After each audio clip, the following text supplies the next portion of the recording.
Neyse tek müessese müdürümüz vardı. Tek müessese müdürü icraatlarını dile getirmek üzere kürsüye çıkmıştı. Vali Bey de ondan tahminime göre kızık alıyordu.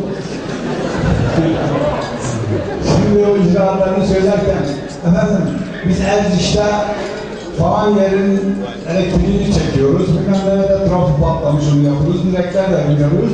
Bahçesarayı'nda Kiçok köyünün elektriğini çekiyoruz.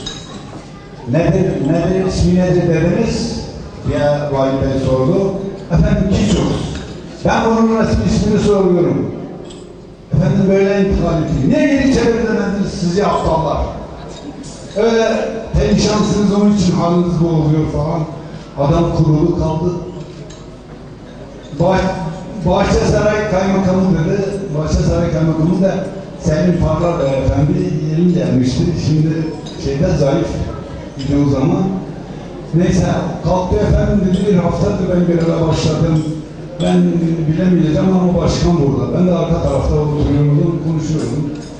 Başkan dedi, buyurun Sayın Valim dedim. Fırladım böyle tacimden geçtim. Buyurun Sayın Valim dedim. Nedir bunun ismi?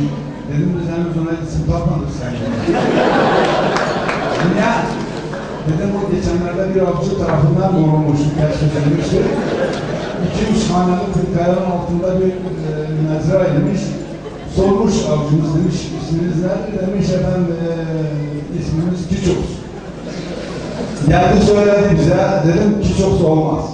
Biz buna güzel bir isim takalım. Bizim halk dedi, Sayın Valimiz henüz ilçeyi teşrif etmediler, ziyaret etmediler. Kendileri teşrif ettikleri zaman buyursun, o kendisi bu köye mutabık bir isim koysun. Biz hep sizi bekliyoruz Sayın Valim, o ismi siz vereceksiniz, yeni ismi.